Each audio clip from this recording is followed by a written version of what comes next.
Good morning. We are here with Lionheart. We're going to hear about China and Falun Gong.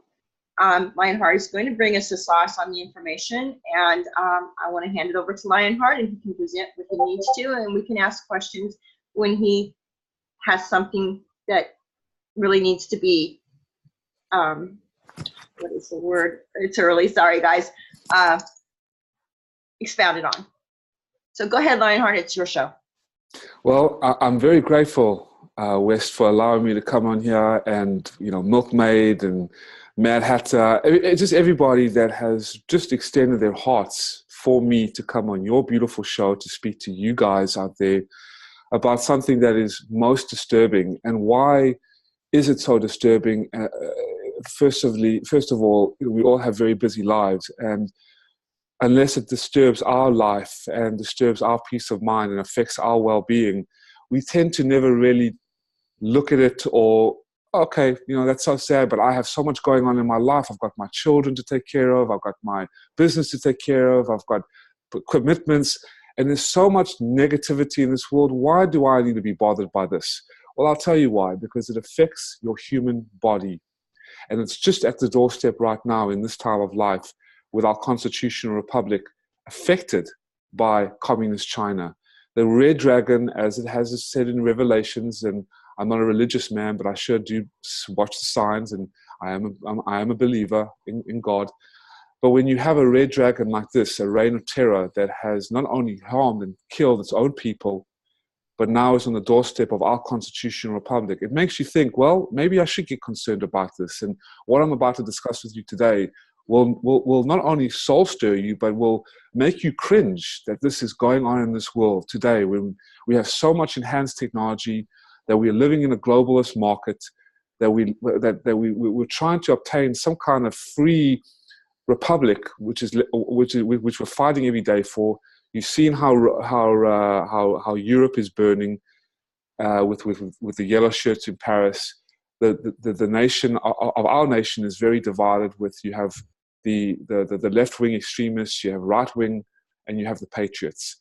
And I am very grateful to be on your show as a patriot, as a United States citizen coming from South Africa, and going through the legal process of obtaining a citizenry in this country. And I love this country because what makes America special is the spirit. It is the freedom to express, the freedom to share, the freedom to offend.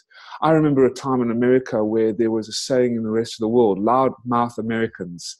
Well, that saying needs to come back, because nowadays Americans are very fearful of speaking their mind. They are shameful and guilty about being American, and I'm sick of it, because this is the greatest country on earth. The constitutional values founded by our founding fathers and mothers, it is the best law of the land. Conscious capitalism, not democratic communist socialism, should reign supreme. And I found it very disturbing that what I'm about to tell you could very much be the next thing that goes on in this country if we're not careful.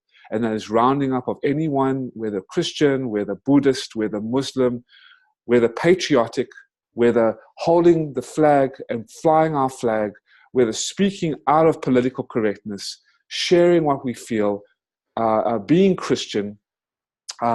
This could be all taken away in a heartbeat, just like the social credit score, which is now being implemented through Google, implemented through the mainstream mockingbird press, the fake news media in our country, namely CNN, MSNBC. These are the kind of outlets that are destroying and are being weaponized mouthpieces to a communist cultural Marxist regime that has infiltrated into the United States.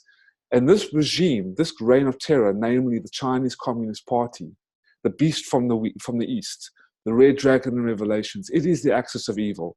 The radical jihadists, the terrorists, whether in Africa, whether in Southeast Asia, they are all, whether the Antifa terrorist movement, which is becoming a terrorist movement in America, is funded by George Soros, who is backing, like the Rockefellers, the Chinese Communist Party. For the last 50 years in China, that has killed over 100 million people, destroyed over 5,000 years of Chinese culture, and now is killing their own citizens in state-mandated hospitals for their organs, turning their doctors into murderers, killing a large amount of their population, namely the Uyghur Muslims, which I'm sure you've been hearing about the reports that have been coming out about 2 million Uyghurs that have been put in concentration camps. We'll talk about tens of thousands, millions of Falun Gong practitioners, this innocent group of people that took China by storm through its simple movements, simple philosophy of truthfulness and compassion and tolerance. These people, along with the Tibetan Buddhists, because I'm sure you know about the Dalai Lama protesting around the world peacefully about, his Tibetans and free Tibet. I'm sure that movement's been going on for a long time in the press and in the mainstream media, a little bit, but not too much. And the house Christians that have been persecuted as well. So I'm here to share on your lovely show with you guys today. Lend me your ears, lend me your hearts, and allow me to share with you some very, very, very disturbing, but very important information, because this could affect you. Why is it important again? Because it could be your families. One day, the secret police in this country, if we give way to this communist ideology, this cultural Marxist terror that has been infiltrated through communist China, your families could be taken to death camps, your bank accounts frozen, your assets frozen, your graduation certificates taken away, your children taken away, your family members taken to death camps, concentration camps, labor camps for slave labor, secret police coming into your house forcefully and blood pressure typing you, monitoring you from Cisco Systems and Yahoo and Microsoft and Google in bed with the communist regime, the social credit score telling you that if you don't believe in what the government says, and if you go against me, I will take away everything from you, and you won't be able to fly to different countries. You won't be able to conduct business. You won't be able to be able to take out insurance because you don't obey the government. This is next to our doorstep. So as Americans, as free people that have lived and died in a free country, we need to be aware of this. So this is what I'm going to share with you today, but mostly I'm going to share about the forced organ harvesting in China. And I would love to open up with a video just to share with you guys, if I may, Patty. Would you please do that for us? With pleasure.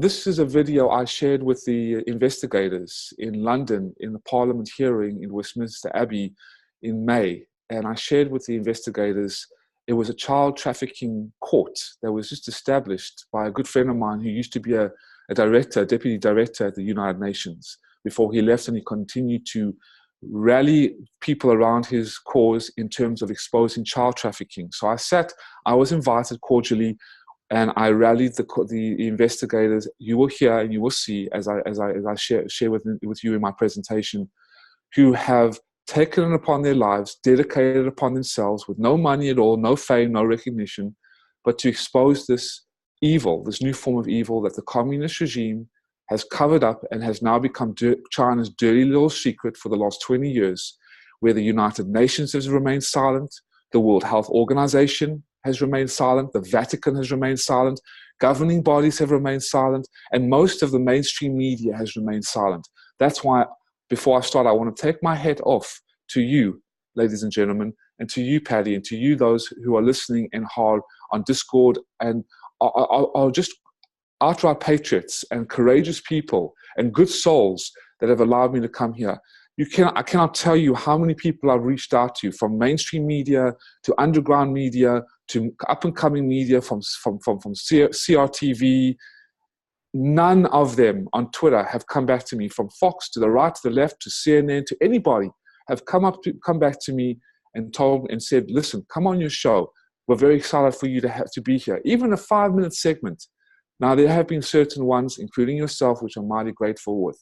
But because this issue is so profoundly hard to believe, and there's a new form of evil where we're actually making history, not many people can face this and stomach this. But again, I'm grateful to you. So this video, which I'm about to share, I shared with the investigators and the chief justices and very high-ranking officials of other organizations around the world. And the China Tribunal has actually, that brings to light even more human rights atrocities, actually was also sitting at the same kind of venue where we were sitting. But anyway, and they have done, they've literally right now have confirmed that this is actually going on. So more and more is coming out in the limelight, because you cannot keep an evil like this suppressed for much longer, as the communist regime has done. Anyway, without further ado, allow me to share with you this video, and I will explain it after we do. This was an award-winning documentary, about 10 minutes, but it really shines light and will share with you what is going on.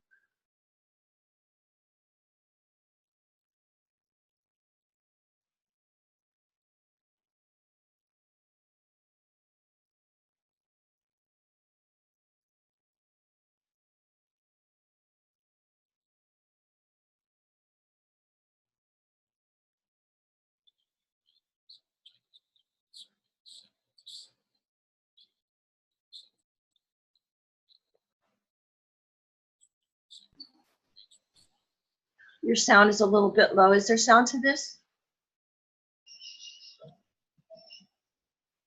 Yes, it is all on. Is it coming in loud and clear? Matt Hatter, can you tell me?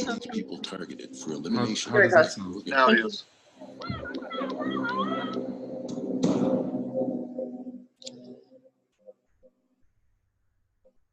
Mona Ye was one of the millions meditating in parks every day. There was a park across the street from my house.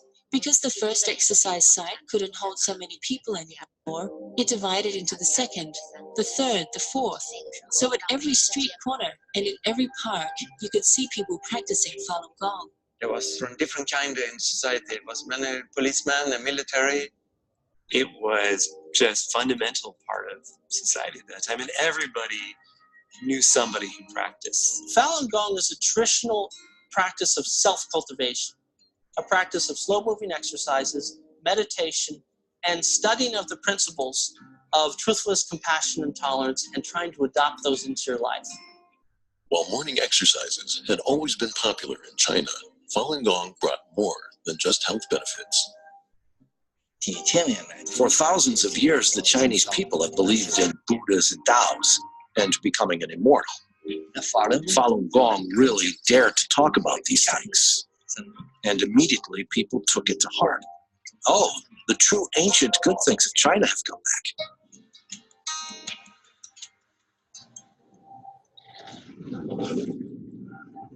However, after 50 years of political campaigns to destroy traditional beliefs, any revival of spirituality was seen as a threat to communist rule. Since I was 11, I experienced all of the Chinese Communist Party's campaigns. Group after group of good people were targeted. There was no faith, no truth. Falun Gong stood in stark contrast with communist ideology. So it would be very hard for it to be tolerated by the CCP. With more practitioners than members in the Communist Party, the party chief, Jiang Zemin, saw it as a threat to his power and overruled the government support of Falun Gong. Jiang Zemin issued the order, set up special office called Sixth Office, in charge of nationwide campaign persecution. Known as China's Gestapo, the 610 agency was above the law and could use any and all means necessary to achieve its sole mission, to eliminate Falun Gong. The nationwide campaign began July 1999. People were disappearing. I couldn't find my friends. You know, one day there were 30 of us in the park, and the next day they're gone. And in the middle of the park, tacked on the tree, was a government declaration. This has been outlawed. First time I heard about the persecution, I didn't believe it at the first. And when I heard my mom is into labor camp, I was very worried. And later on, my sister was put in the labor camp. My younger brother was put into jail. Basically, my family is just torn apart. When this family is torn apart, I feel inside torn apart. Like many practitioners, Pan Chi went to Beijing to appeal. She was arrested and imprisoned in the infamous Masanja labor camp. I often hear the sounds of electric batons, and frequently in the middle of the night. I hear heart-wrenching screams from practitioners. The goal was to make practitioners sign a statement to guarantee they would stop practicing, that they would renounce their faith. She took the electric baton. When she was beating me, it felt like it was directly piercing through my heart. It was like my entire body started convulsing, like it was going to fall apart. I personally have a friend whose mother was submersed in a cage. They put her in a little cage. They put him into sewer water in complete darkness for days. These are the different methods they're using on Falun Gong practitioners around the country, trying to transform them.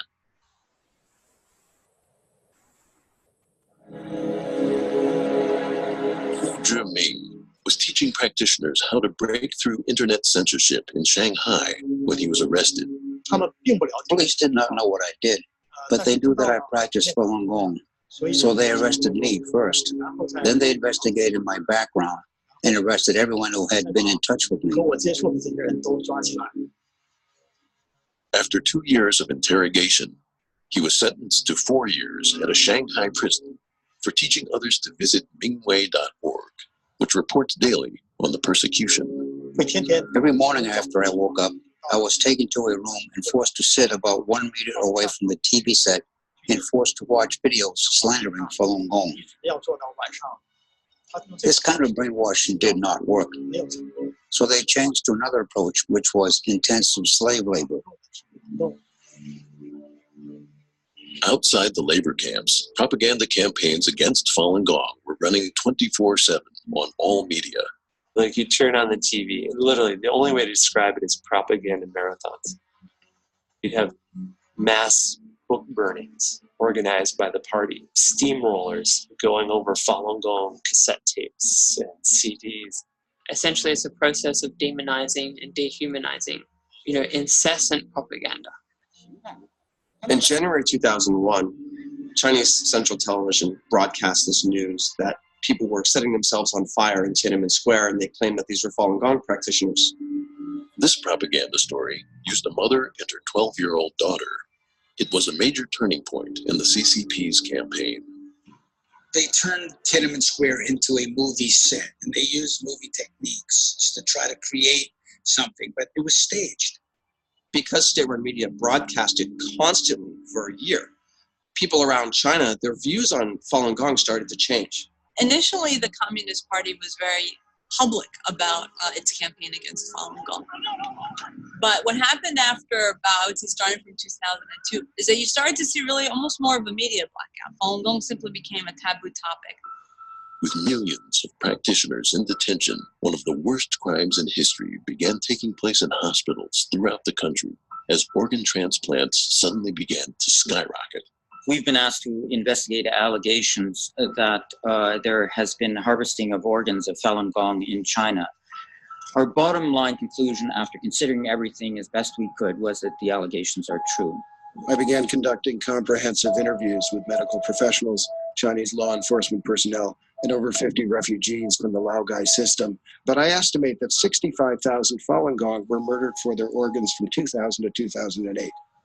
Essentially what organ harvesting means is they're taking Falun Gong practitioners literally like cattle, holding them in prison camps, testing their blood and other vital organs, and when someone comes into the country that needs a heart, a liver, a kidney, they find a match, they take the Falun Gong practitioner, extract their organs, of course killing them in the process.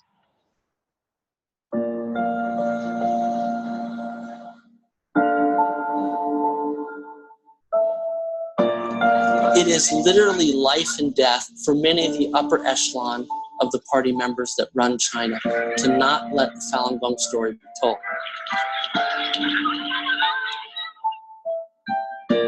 Falun Gong has been exemplary in its response. It has never dealt with violence in a violent way. It's always responded with forbearance, with love, with truth, with patience, and ultimately that's going to prevail.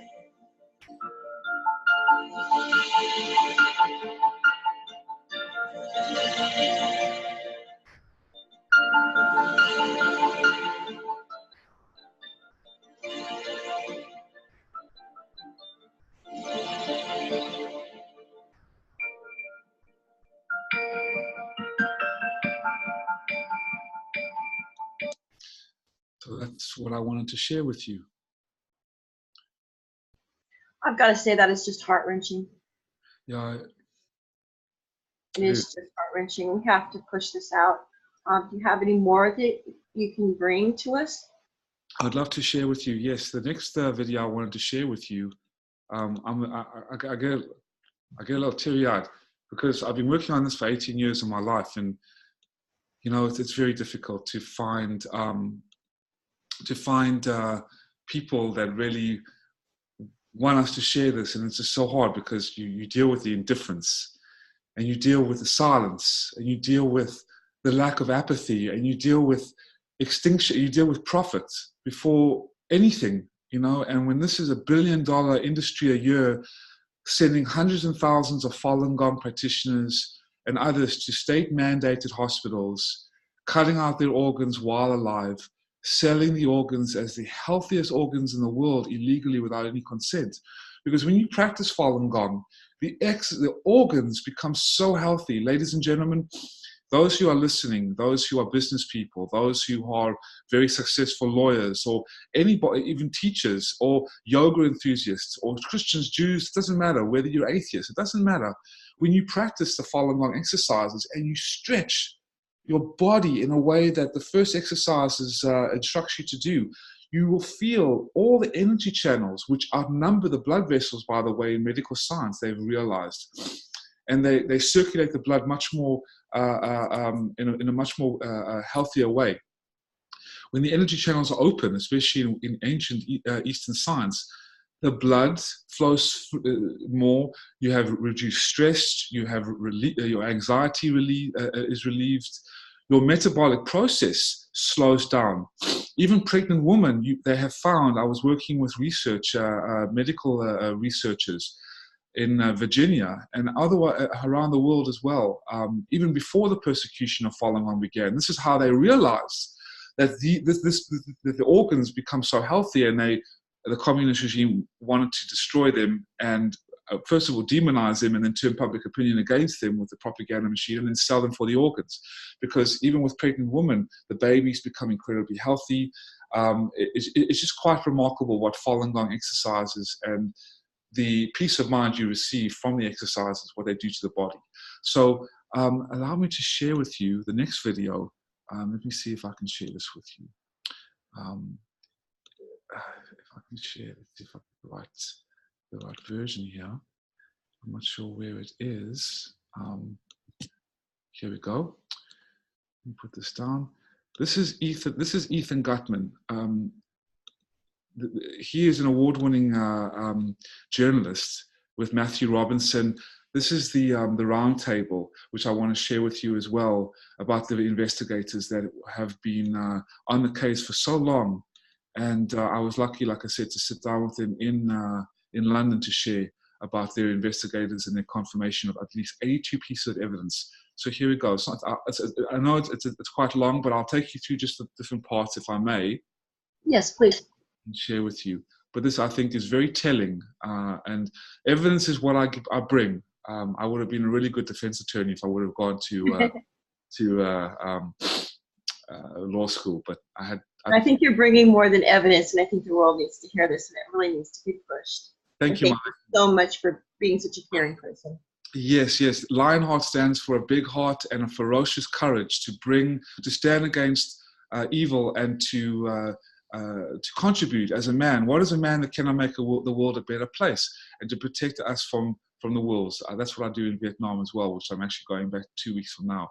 But here we go. This is the Round Table Coalition. I think you'll find this most interesting. For over a decade, the Chinese Communist Party has been butchering thousands of prisoners of conscience for their organs, one of the most horrific genocides in modern history. Doctors schedule an exact day that foreign patients get an organ, whereas in the US, it usually takes around 2 years to find a match. Welcome to the Coalition Roundtable. I'm your host, Chris Chappell. The Chinese Communist Party has been harvesting the organs of its citizens, prisoners of conscience. This has been a watershed year for the story, thanks in part to those who are joining me today. Let's talk a bit about the investigative process. How do we know this is happening? So are these live organ harvests? Yeah, always. Yeah. I mean, organ transplantation in China is different from everywhere else in the world, because everywhere else in the world, you're dealing either with live donors who, after the donation, are still alive, brain dead donors who are obviously brain dead after the transplants as well. In China, you get people killed through the organ extraction, and that's only in China. How is getting an organ in China different from anywhere else in the world? Nowhere else in the world, to my knowledge, is the donor killed in the process. If you get a kidney from X country, you're probably getting one kidney and somebody's being paid a certain amount of money. It's not good for their health, of course, but in China, the donor is dead and the body's burned. And that's something that people find very hard to accept. And from the patient experience, there's a couple ways it's different. One is militarization. I mean, you don't normally have military personnel operating on you for a transplant elsewhere, but that's true in China. Another is they send you to the courts to figure out where to get the organ from. Or the courts don't normally serve as organ distribution centers anywhere else, but they certainly do in China. And another is the form of payment. It's often these red envelopes. There's a lot of cash being thrown around, high amounts.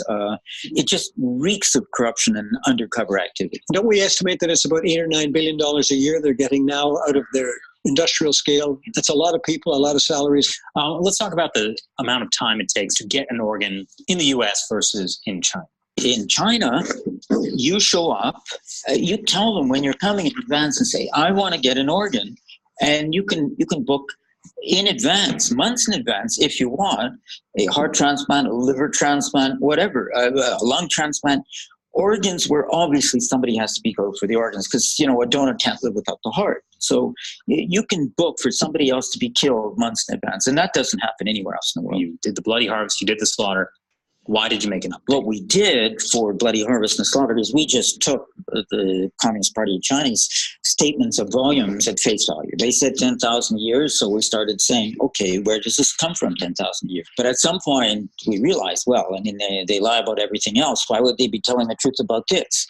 So we decided we'd check that figure as well. It was checkable because we could go to the individual hospitals, and the individual hospitals were telling how many transplants they were doing, either newsletters or research reports. We had bed counts, we had staff capacities, we had budgets. So we had a lot of different figures to cross-check volumes, and we were able to see whether the 10,000 was real or not.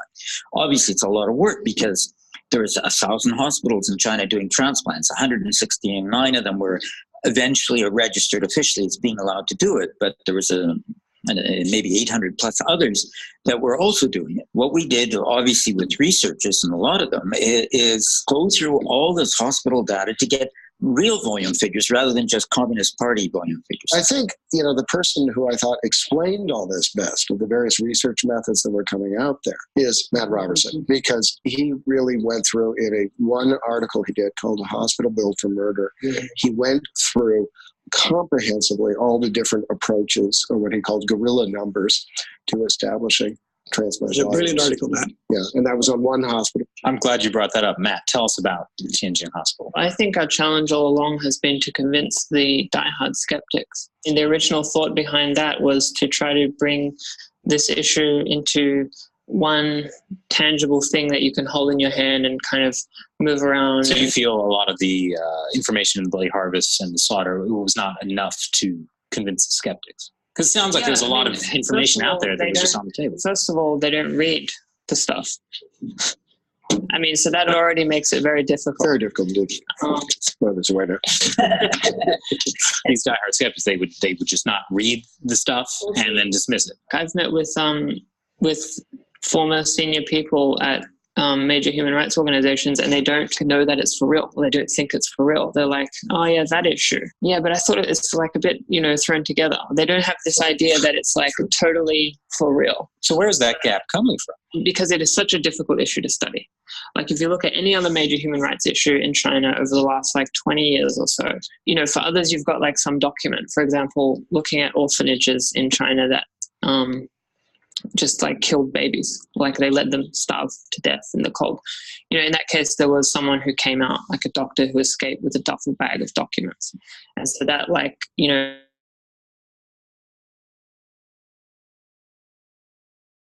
This was like the biggest story, China human rights story. But like this one is like so crazy.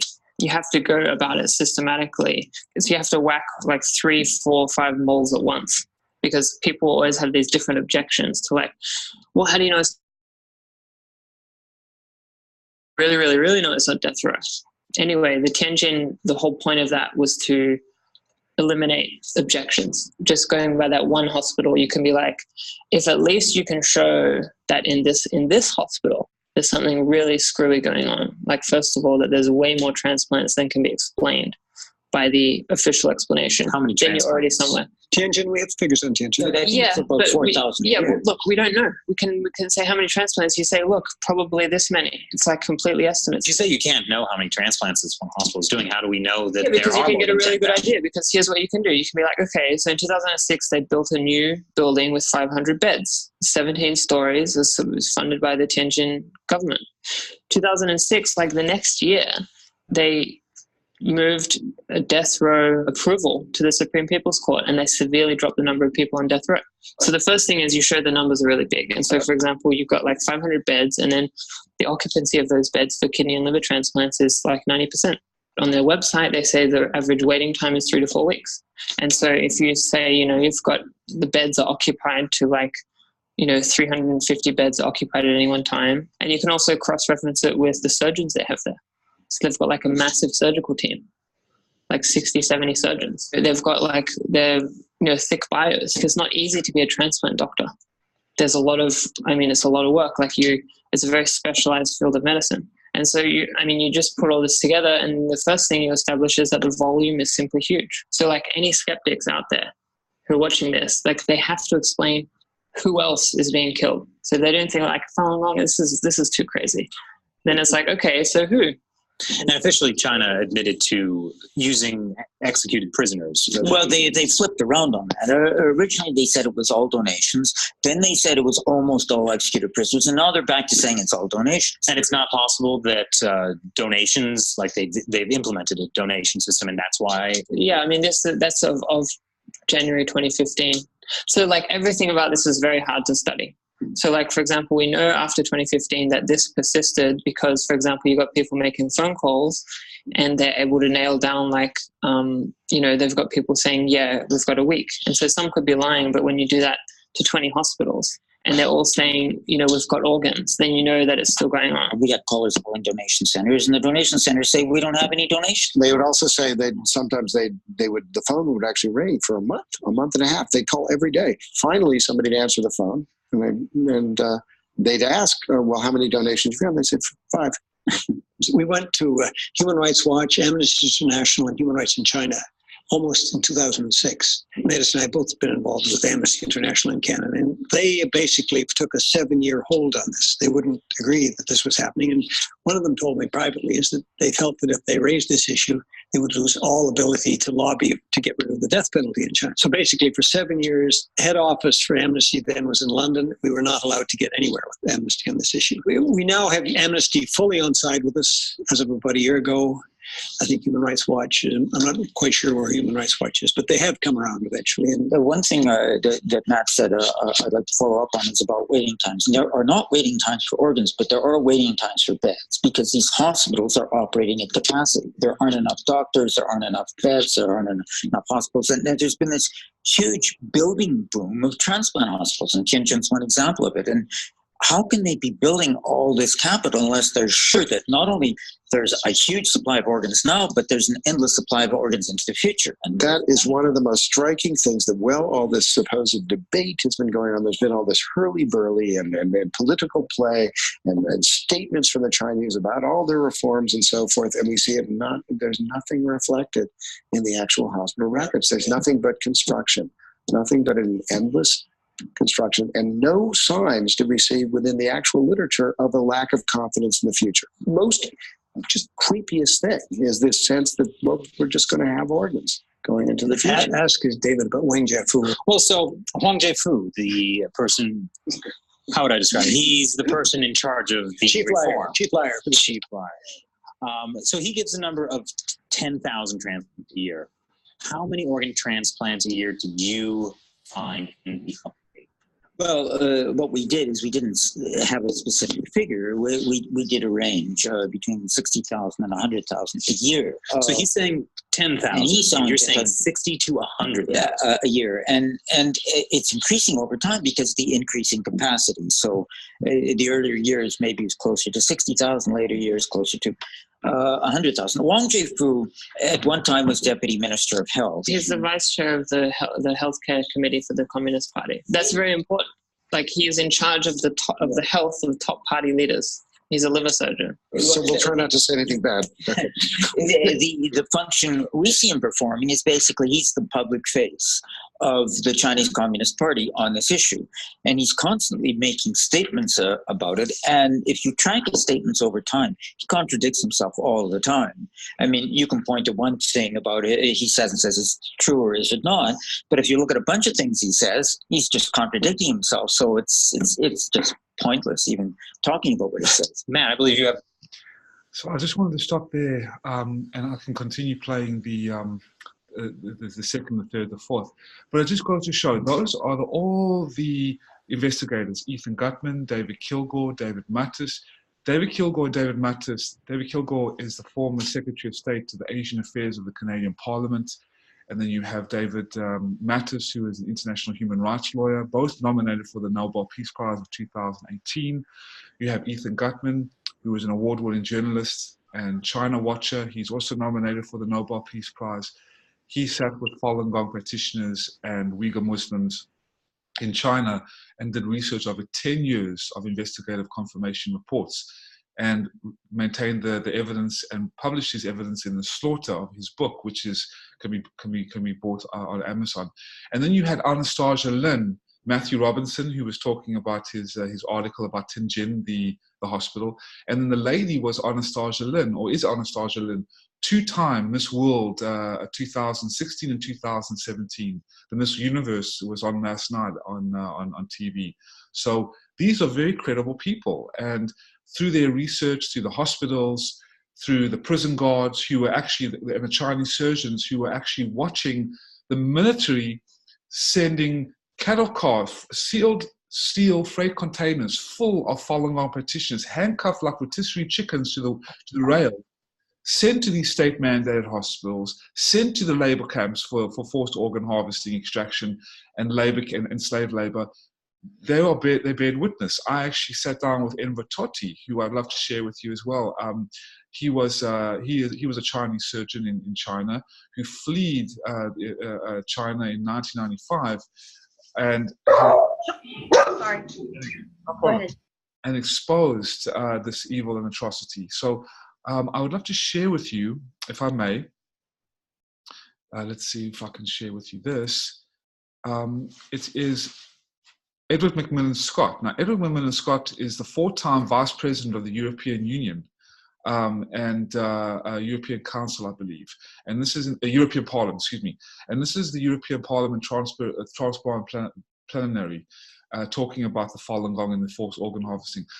In my presentation today, guys, I just want to share with you, ladies and gentlemen, all the different people who have come out and spoke about this, the irrefutable evidence that this is going on.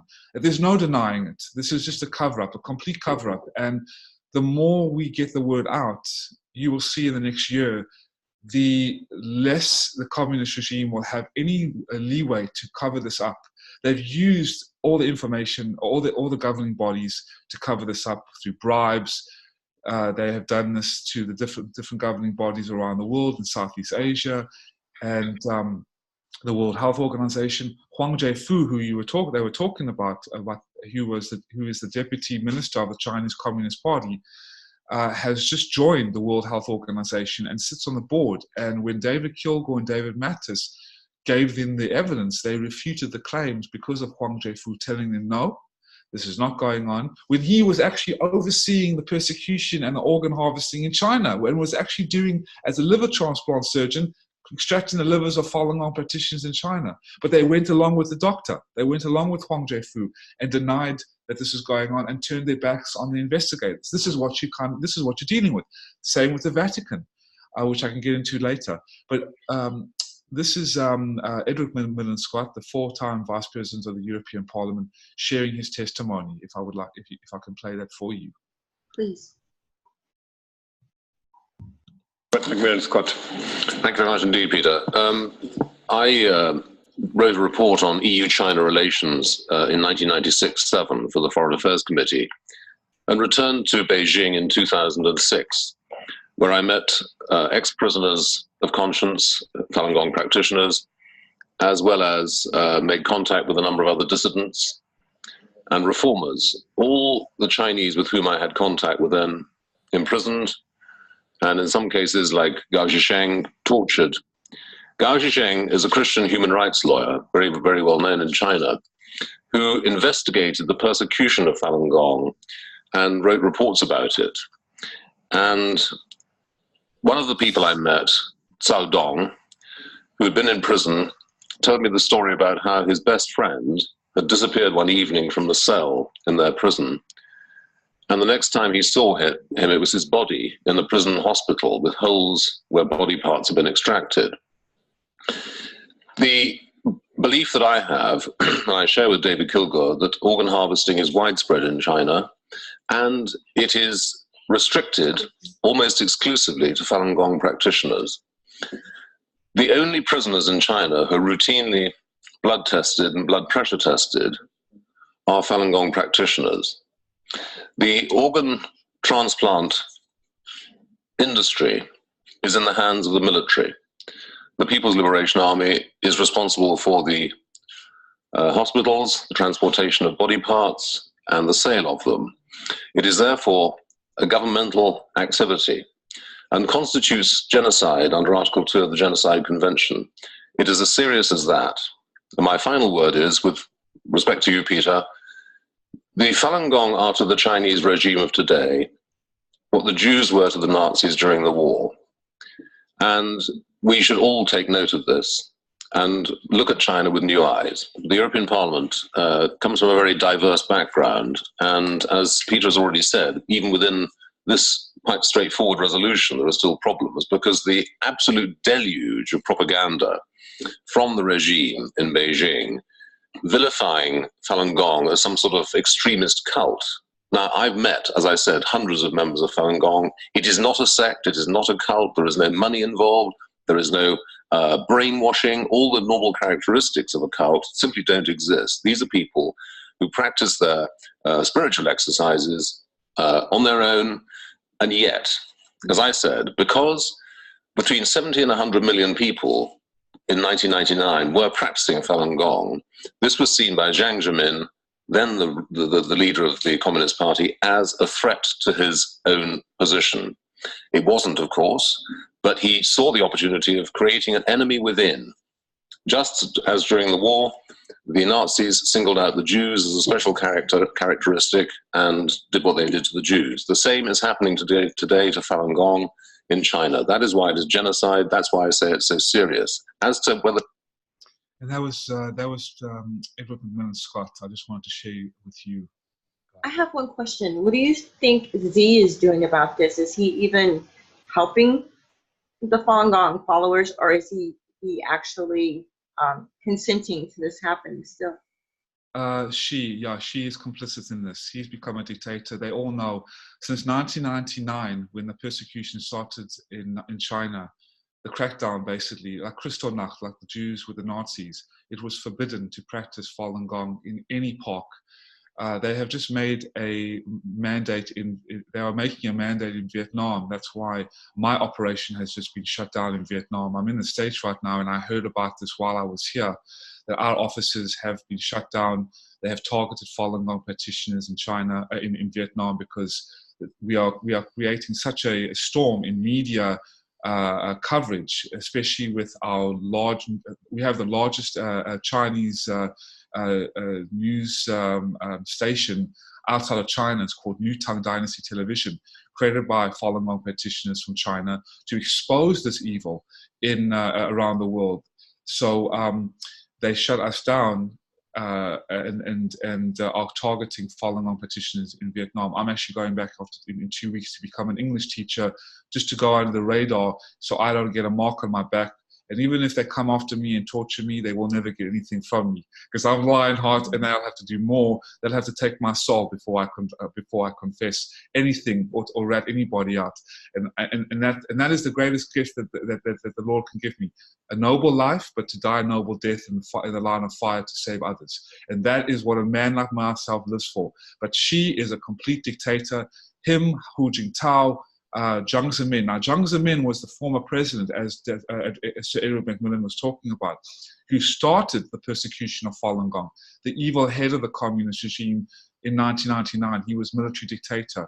And to understand the communist regime, why they would persecute Falun Gong, it's three reasons. But there's no limit to how far the communist regime will go to wipe out something or someone. Usually, back in the campaigns, if they wanted to get rid of anybody, they could get rid of them in 3 days. That's how powerful it was.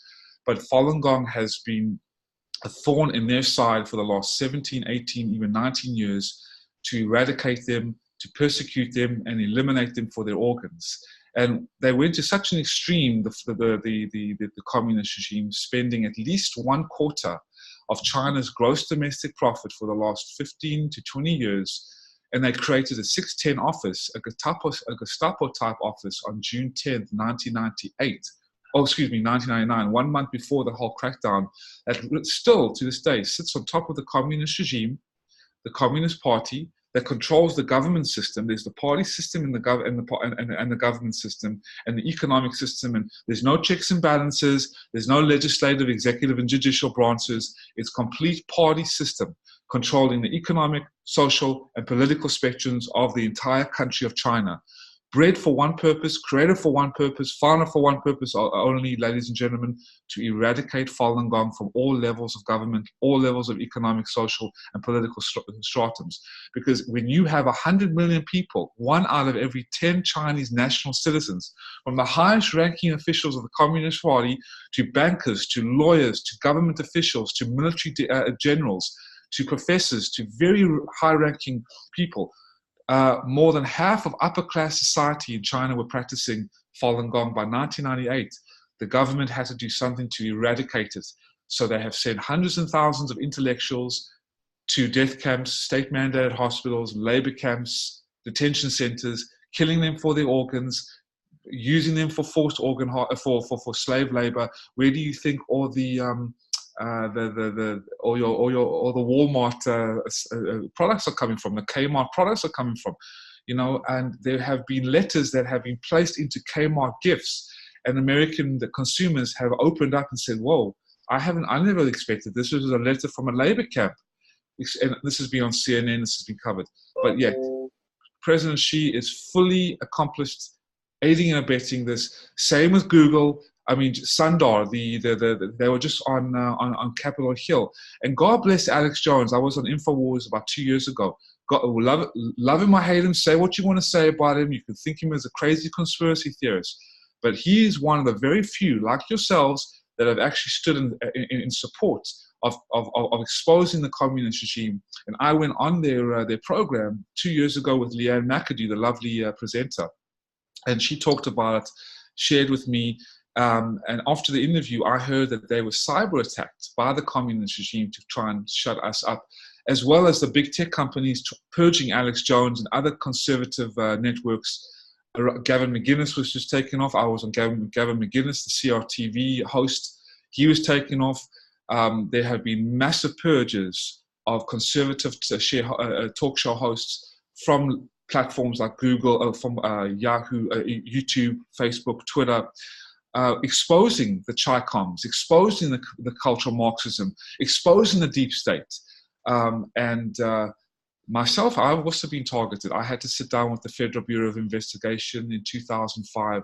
I then went to Bali, Indonesia, and sat down with the CIA, Robert David Steele, who I'm sure as you know of. He's with Liz Crokin. Liz Crokin is also, you understand Liz Crokin, interviewing him. And Robert David Steele told me full on. He was actually on the council, sitting on the council and talking and while we were deliberating our evidence. But if I may, I'd love to share with you some more information and evidence if you'd like. Please do, please. Okay. Let's see what we have here. the next video I would like to share with you is, and I'll come back to the coalition because there are 4 parts, but let's share about the evils of communism. And it's a really, it's called the Witness Project, and this is from Anastasia Lin, the Miss World Canada, and she's a staunch advocate because her father is in China. He's been harassed. He practices Falun Gong. She also has practiced Falun Gong, and she was denied entry into the 2017 or 2018, I believe, Miss World pageant in China because her visa was denied because she practices Falun Gong. So without further ado, this is Anastasia Lin about sharing about how evil communism is and about her journey in exposing this and such courage. I was born right after the Tiananmen Square massacre. I had to learn from Western media what happened to those courageous Chinese people who were killed that day, June 4th, 1989. That really shocked me. It has never existed in our generation's memories. Can I ask you if this is just voice or is there a video? I'm sorry? Is this just voice or is there a video? There is video. Do you see the video? No, it's not coming out. Okay, let's see if there's a. Maybe I just took the wrong. Let's see. This one. Do you see it now? No. Still just voice. Okay. Let's see if I can change it. There you go. Thank you. Wonderful. No, wonderful. Thank you. And had the courage to doubt what I have been learning my entire life. It's a profound embarrassment to learn that your entire belief system is based on a huge lie.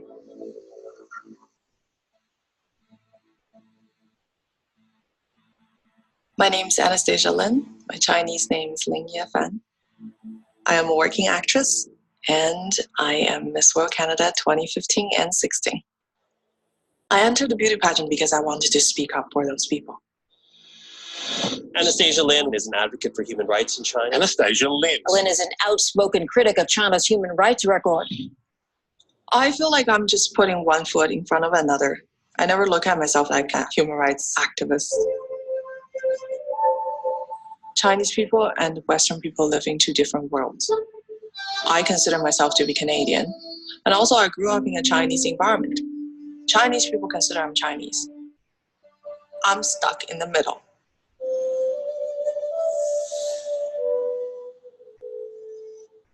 There's a lot of things in my childhood that I still cannot really understand.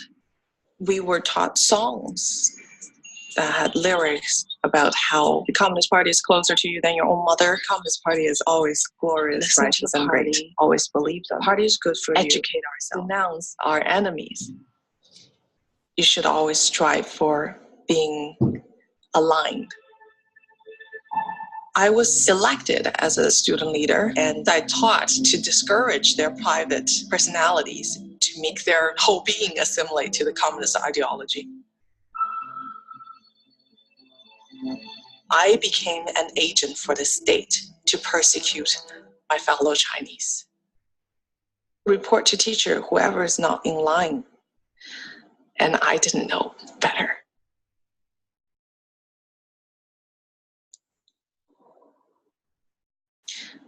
I wouldn't have done that if I know the truth. And they're still doing it today.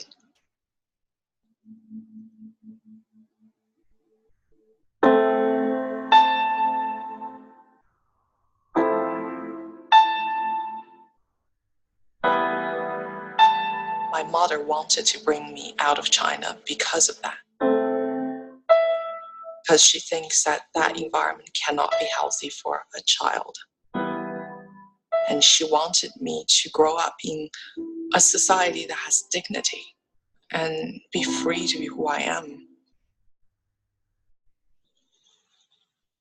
My parents got divorced and my mom brought me to Canada.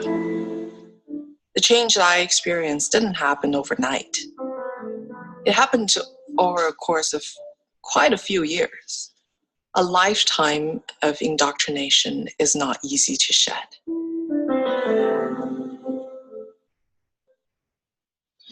The Communist Party wants absolute control of the hearts and minds of Chinese people.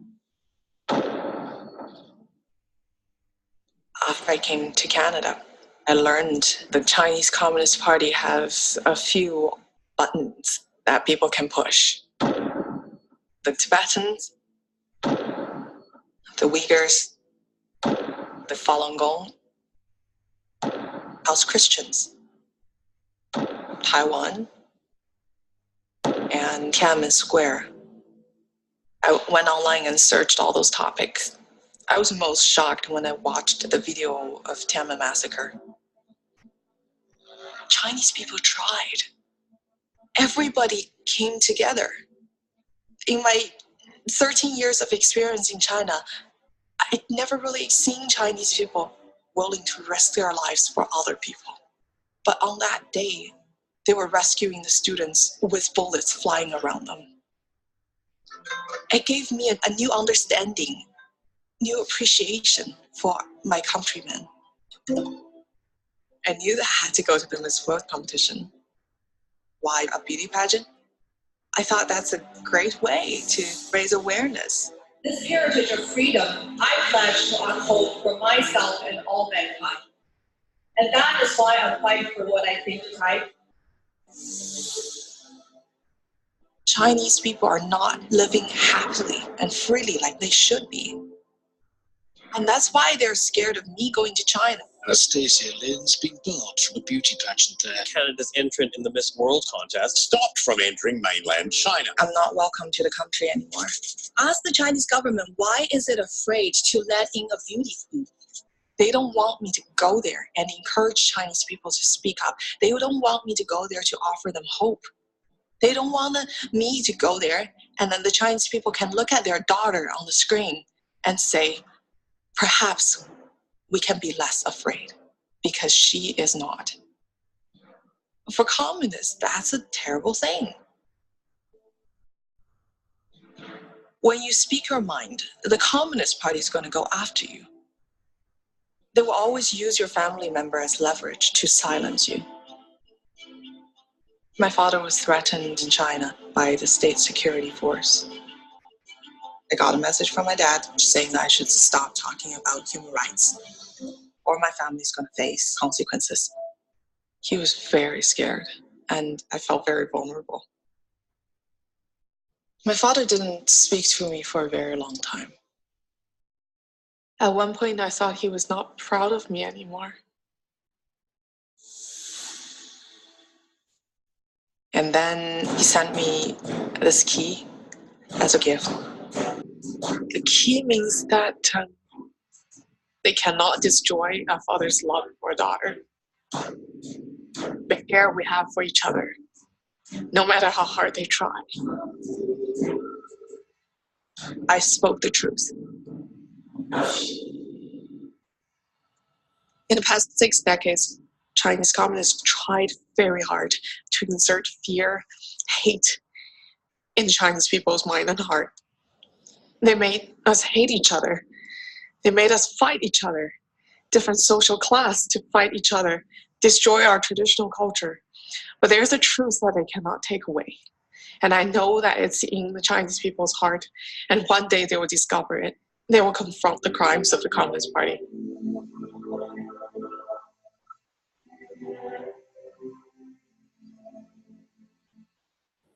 And that's what I wanted to show you. It was an amazing tribute to courage to stand up in the face of such evil. That is an amazing young woman. I have one question. Do you think that by pushing into Vietnam and then Trudeau signing a pact with the UN, do you actually think it's going to go farther than just Vietnam? Oh yes, they are going to do everything that they can to try and cover this up. But what they're doing, the communist regime, is infiltrating into the West. And as you've seen over the years, America has changed, and it's very concerning to me, especially on the radical left, and how they are outright just promoting socialist agendas, democratic socialist agendas, which is actually a beginning of communism. Socialism is the beginning of communist China, and it's been written into their evil communist manifestation or manifesto. And it starts with socialism. I'll give you free healthcare, free this, but give me your life in exchange. And people don't realize this. So all these so-called democratic radical Dems, as Lou Dobbs would say on Fox News, and I like Lou Dobbs because he says he calls it for what it is, radical Dems. And I look at all different perspectives, okay? And I data mine the intel, and I sort it and separate it and then discern. It's research for development, implementation, and execution. In business, you want to research and discern what is true and what is right, what you want to go on and what you don't want to go on. And it's very difficult because of the mainstream mockingbird media, okay? But it's very important to break through the lies and the deception and the internet as well, especially the censorship. This is what Google is trying to do now. They're trying to create even more so of a censorship and a targeting of dissidents and Chinese lawyers and Falun Gong practitioners and anybody who's trying to get out to us, out into the world to do something. And my friends have been arrested, as you saw in the video. The man who was teaching to break through the censorship wall in China, he was arrested, sentenced to 4 years in prison. So they are pushing every way to cover up the lies. But whatever stinks in this world, it will be over. It has to be exposed. So Exactly. Yes. I have one more question. What would you have our government do? What could I know the people can actually write China. I mean, but the person that is watching this, what can they do to help? There's a really good. I will share with you. I think you can see it here. Can you see this on the screen right now? Yes, sir. Okay. You can always go. You can see this. You can see this, Patty. Mm-hmm. Yes, I can see it. You can go to stoporganharvesting.org, and you can sign a petition. And I think that people will, well, what does a petition do? You know, we should bomb China. I've heard other people, we should go sniper the guy. I'm like, I understand. I get it. I understand. I'm a spiritual warrior. I'm Lionheart. I get it. However, for now, the pen is always mightier than the sword. I think Shakespeare said that. When you're signing a check, when you're signing a will, when you're signing power of attorney, it's extremely important, or a mortgage, it's extremely important who you are signing your life over. Who are you signing in regards to business partnership or a contractual obligation? Same goes with this petition. You are signing your name to support something important. So for now, and it is energetic, it's standing on the right side of destiny, and it makes you feel good. And what people can do for now, become educated, become aware. As you can see at stoporganharvesting.org, this is a friend of mine's website, and I'm the advocacy director. I've been the advocacy director of it, and I also call to order about it and call awareness towards it when I go on shows like yourselves and others. There is a video, Medical Genocide, the hidden mass murder in China's organ transplant industry, the signing of petition. There are also below, you can learn about what Falun Gong is, which is deeply rooted in Chinese culture, and you can see the recent posts. But what they can do, you can contact your representative, you can sign a petition, you can donate at the website. It's pretty self-explanatory. There's another website called endtransplantabuse.org, which is also extremely powerful, and one of the main websites to expose this and confirm the allegations that are true. This is for free, ladies and gentlemen, this update, which I'm about to show you, and the videos as well. At endtransplantabuse.org, the updates, you can sign petitions. As you can see, there are many different languages, Japanese, Korean, English, the media analysis, your responses, how to take action, how you can help, global advocacy networks, all the documentaries. You can donate money to it. There are government videos, the speeches, the lectures, the investigation reports. Now, what has happened, this is the 2016 investigative update. Hopefully it will open up. And this was the 600-page report written and published by the International Coalition to Investigate the Persecution of Falun Gong. And this really brings out exposing the China's lucrative organ transplant. I mean, from the volume of evidence to the examples, to the approved regional transplant centers, all the summaries. This is basically the report that meticulously examines the hundreds of Chinese hospitals, the drawing of media reports, the official propaganda, the medical journals, the hospital websites, the vast amount of deleted websites found in the archive. And it analyzes the hospital revenue, the bed counts. Everything is here that basically confirms the allegations, confirms the reports, confirms the irrefutable evidence that the Chinese regime is performing between 60 and 100,000 transplants per year, as opposed to just 10,000 that the Chinese claim.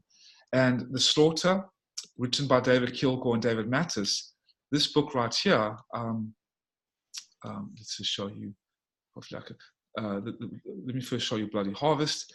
This is a book also that was written by David Kilgore and David Mattis in their report in 2006. You can receive this online, or you can find it as a free PDF at Kilgore Mattis Report. Just type in the last two last names, Kilgore and Mattis. Or you can also get this on Kindle or Amazon. It's very, very cheap, but it's worthwhile for those who are the skeptics out there. This is The Slaughter from Ethan Gutman. And I wanted to share with you, if I may, the video from Ethan Gutman, if I may. I don't know if is this coming in loud and clear, Patty? Yes, it is. Okay. The Okay, this is on one-on-one on The Slaughter. This is on his website and at endtransplantabuse.org. But this is Ethan Gutman, the award-winning investigative China watcher, who was wonderful. He lives in London.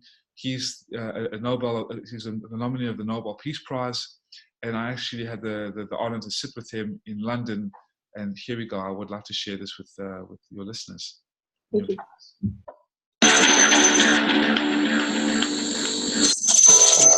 Where do these organs go? Where is this vast number of trading items going? People used to go to India, they used to go to Egypt, they used to go to the Philippines. People have written books about this and made a big fuss about this. And they've tended to lump all these issues together as part of human exploitation. I don't lump them together. I did not write this book. It is not called Malpractice. It is not called Prisoners' Rights Abuse in China. It is called The Slaughter, because these people, Uyghurs, Falun Gong, pregnant women, are not even given any form to sign. There is no consent form to write out and say, final act, I want to donate my organs to the state. And they're treated like animals, and they're slaughtered like animals. And that is the essence of this book. That is why I consider this a crime against humanity, not a question of prisoners' rights or rights abuse. This is a unique crime. It's one of the bigger crimes we've seen this century, maybe in the last century too. It's an unusual crime. It compares with Unit 731, but it represents a level of medical corruption that we have not seen since the Holocaust. A level of medical experimentation and the willingness to use lives this way. Now we have an ability to turn us into $200,000 and $300,000 worth of profit. That's what we're worth. If we were at war, this would be the moment where we bomb the railways. We are not at war. Therefore, this is the moment where we have to take stock of what we can accept, we as a people can accept doing. What can we be involved in? How culpable can we be? In China, the kidney in the bathtub story is not only real, it is state-sponsored. It is run by the Chinese government. And it does not just use regular prisoners, rapists, murderers, the like. It uses prisoners of conscience. We've reached a state of evidence. Now, having said that, I am standing on the shoulders of giants, plenty of great researchers who've done great work in this area, and I think we've reached critical mass. If you are going to China right now to get an organ, chances are a perfectly innocent person is dying for you. 65,000 people over 8 years, political prisoners. It uses this massive prisoner population, particularly Falun Gong, as a source for organs. This is the only country where this is truly legal. This is it. Now, this is something we all want to neglect. We all want to turn our eyes away. We're not going to stop trading with China. We're not going to, China is going to be a player in the world. How do we square the China we know with what I've just told you? It is like finding out a relative of yours is a child molester. Now, you may have known they had some problems before, but now you know they're a child molester. I've given you that knowledge. I don't tell you what to do with that knowledge. Like, I don't tell you to do anything. That's not what I'm here to do, is tell the reader how to think about that.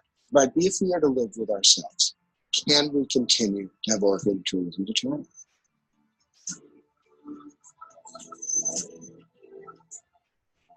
So that's what I wanted to share with you, everybody.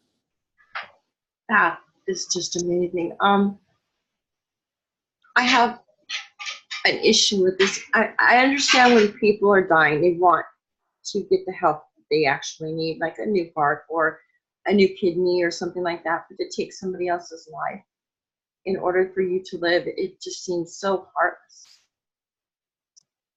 Absolutely, absolutely. It's a medical genocide.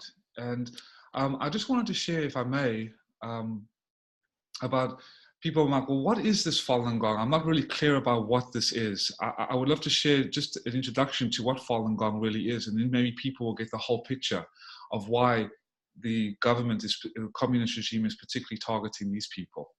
Please do. Okay, let's see if I can show you. Is it coming in loud? Is it coming in?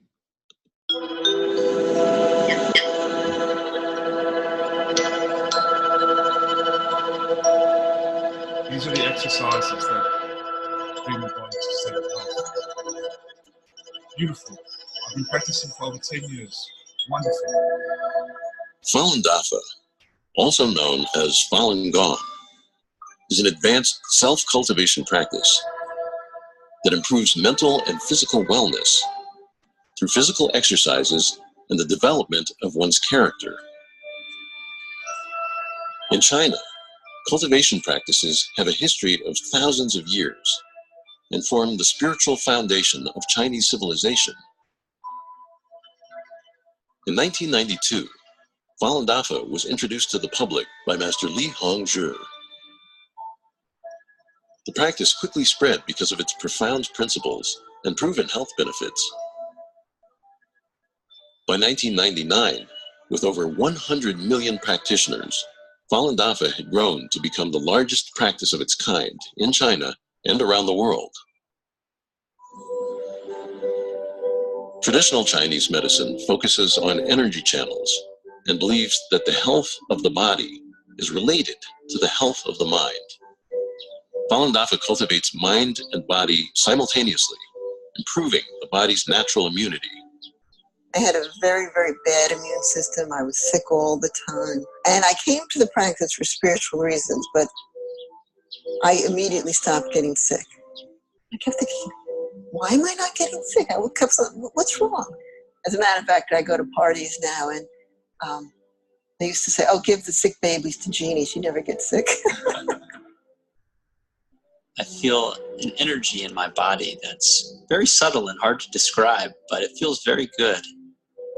I could have very little sleep and I'll feel awakened, but not like a coffee energetic, like a very calm and collected energy. And that 1 hour, it can feel like a day, and then I'm refreshed and ready to go.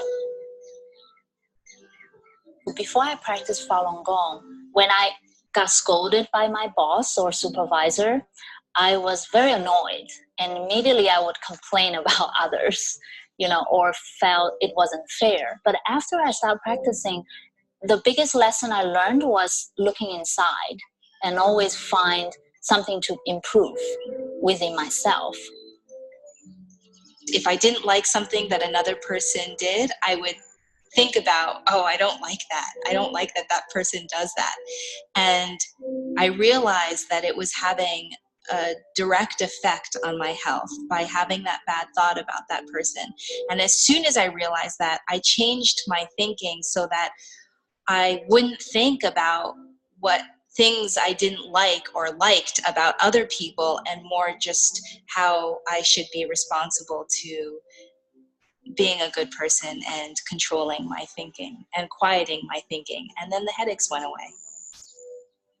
The first time I heard about Falun Dafa was actually when I was 12 years old. At the time, I was going through a rebellious stage. I barely talked to my parents. You know, I come home, slam the door.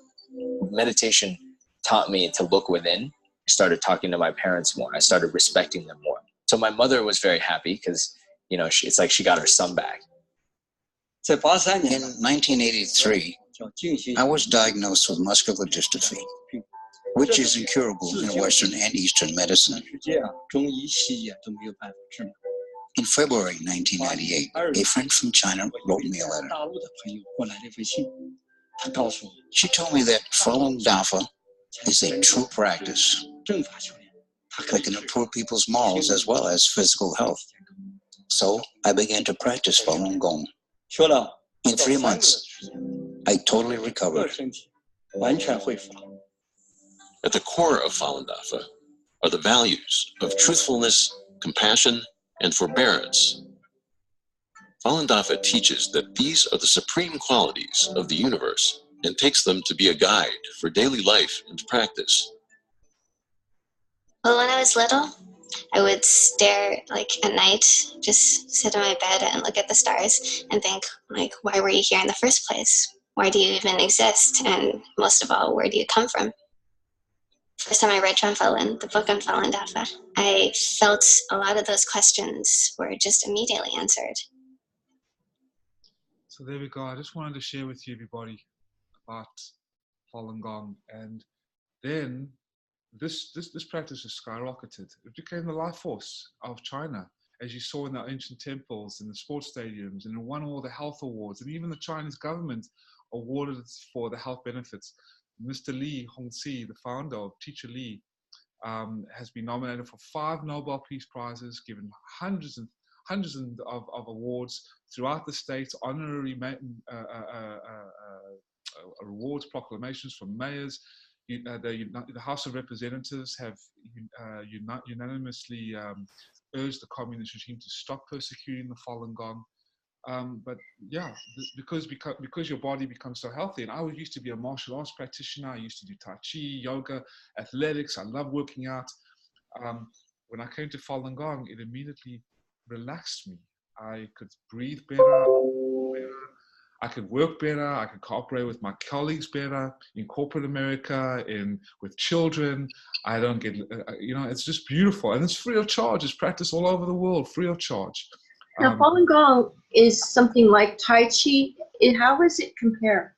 Yes, it's very similar. Tai Chi is very similar to Falun Gong. It's a form of health and mind-body practice. Just like with martial arts, you want to respect your people, you want to consider others. There are rules to martial arts. Martial arts just don't go out there and bully people or harm people. When you talk to the sensei or the kung fu master, or you talk to the karate master, they will tell the children, share with the children, you must always respect people. You must never use these skills to harm or hurt, but just to protect. You must always be kind, do good in school, consider others at work. So there is a morality that is attached to the modality. So the morality is attached to the modality. And Tai Chi, like Kung Fu, like yoga, like Falun Gong, they are modalities. They're ancient Chinese, Indian modalities. Yoga has skyrocketed in the States.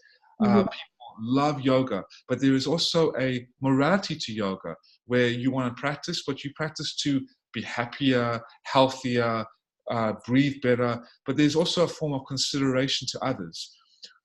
Falun Gong, one out of many modalities and many practices in China, became the largest because on a health benefit or on a psychological and physiological spectrum, there was no other practice that could compare in terms of health benefits, psychological benefits, physiological benefits, and moral benefits that could improve the success of a business in terms of production, in terms of distribution, in terms of moral, coming to work early, doing everything the boss tells you to do, how to communicate and negotiate. If there are conflicting situations, how do you handle those conflicts in a better approaching way based on truthfulness and compassion and tolerance. So this became the largest and most popular practice in China, in all of China.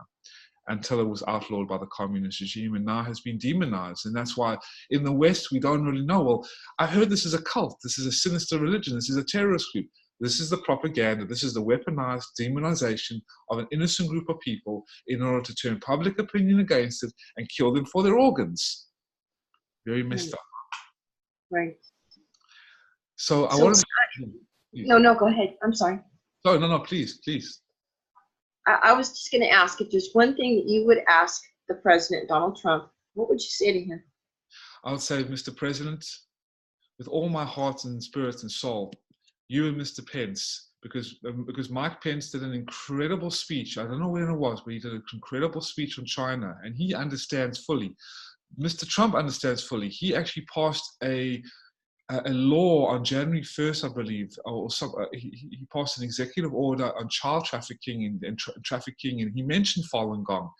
And he actually received a letter from one of our media correspondents, reporters, our sister company, is called the Epoch Times, that is functioning in New York. It's the largest independent newspaper in the world right now, outside of China. It's the largest Chinese paper transcribed or into English. And I worked for the Epoch Times. I used to be a reporter, and I used to be a distributor of the newspaper to all the deans in the College of Georgia State University and the buildings, the Bank of America building, with downtown Atlanta. Anyway, Donald Trump reads the newspaper every day. Donald Trump Jr. reads the newspaper. He actually tweeted about the Epoch Times. So he knows fully aware about what's going on. We actually had a rally about how evil communism is at the state capitol in Washington. And while we were going there, while the rally was and the protest was commencing, the parade about how evil communism is, we must stop the persecution of Falun Gong, the forced organ harvesting, how the communist regime is so evil and infiltrating into the West with this evil specter of communism, Chinese communism. His motorcade was there, so he drove right by it and saw it. Oh, he knows full well. But what I'd love to share with him is, please, Mr. President, do more about this. I would love to share about anyone who is watching this, any CEOs, any professors, any reporters, any other talk show hosts. Bring me on your shows, bring me into your classrooms, bring me into your boardrooms before you're doing a massive deal with China, and know where your money is going to. If your students if you're a professor at a big university or a small university or even a little elementary school or a high school, and you want to learn and teach your students about international politics in terms of dealing with China's human rights, invite me in. Just like we're doing now, we can do it on Zoom, on Skype. So these are the kinds of things. But I feel Mr. Trump is going to do something very special for exposing it. I think he knows full well, and I think he's a good president, because Obama stayed silent, Hillary Clinton stayed silent, the State Department has stayed silent. But I think Pence and Trump know full well about what's going on, as they've known for decades. Right. They've all known. They've been trafficking. We have just about enough proof to prove that Hillary Clinton and her husband Bill and Obama have been trafficking children or have known of it. So yeah, yes, it's a sick practice. There are actually 4,000 sealed indictments that are waiting for the Podesta brothers, the Pizzagate. Julia Assange has exposed us through WikiLeaks. This is all, they've just tried to go after, Mueller just tried to go after Jerome Corsi, Roger Stone. This is all false allegations. This is all to try and completely silence them. They've gone after Alex Jones. They've gone after, if Tucker Carlson, they've tried to go over Sean Hannity. They're trying to get fired. Or Candace Owens, they've anybody that speaks up against the takeover of this deep state, cultural Marxist, globalist agenda to ruin and destroy the Republic of the United States of America, for which it states, one nation under God, indivisible, with liberty and justice for all. I pledge allegiance to this great country. As a South African, to becoming an American citizen who has experienced nothing but freedom, nothing but longevity, nothing but incredible welcoming from the American people, and then to turn around and see how Americans are shameful of being, and actually literally beating themselves over the head and saying, well, we don't like to be American. No, it's good to be American.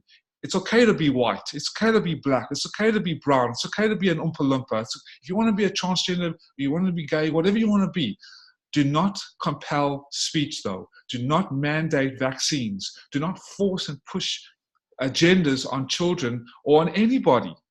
And if you don't obey and if you don't submit, then you're fined or you're fired or you're thrown off social media.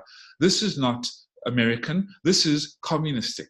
And we cannot allow that. And this is the biggest change I have seen. And this is why I am so, when I came back from Vietnam, and I came into this, I was in Vietnam for 6 months. I've been traveling the world for 1.5 years. And I went to Vietnam and I was there for 5 months in Hanoi, doing what I've done, helping the underground resistance movements expose this evil, disguised as a media company, because we can't just come out right and say things, because we will get arrested and we will get shut down immediately. They've come onto us, so that's why we've had to go down through security reasons, shut everything down, and go into hiding. And I came back to America, and when I reached this country, I actually knelt down and I kissed the ground. I kissed Hartsfield International. I'm sure you guys know Hartsfield International, which is one of the big hubs in Atlanta. I kissed the ground of America, and by being here, I've never felt so much freedom. Just the very whisper of it. Marcus Aurelius in the Roman Empire, I think from Gladiator, he shared with Maximus Decimus Meridius, a fictional character, but there have been non-fictional characters like that. He said, Maximus, there was a time when Rome, you could just utter it and it would vanish like a whisper. And I fear that Rome will not survive the winter. And he said, Maximus Decimus Meridius said, Caesar, why not have your own son rule? He said, Maximus, Commodus is not a moral man. You've known that since you were a boy. Commodus cannot rule. He must not rule. And he gave Maximus Decimus Meridius a chance by sunrise. I want your decision to take over Rome when I'm gone. And Commodus killed his father and then banished Maximus. That was Gladiator. That was Ridley Scott's interpretation. I saw Exodus, Gods and Kings yesterday. Phenomenal, done by his brother. But anyway, cut a long story short, it's depictions of courageous people. Trump is a courageous person, okay? And I am careful not to speak too much my mind, especially when I go on the leftist liberal media, because they'll automatically denounce you. They'll call you racist. They'll call you sexist. They'll call you a white supremacist.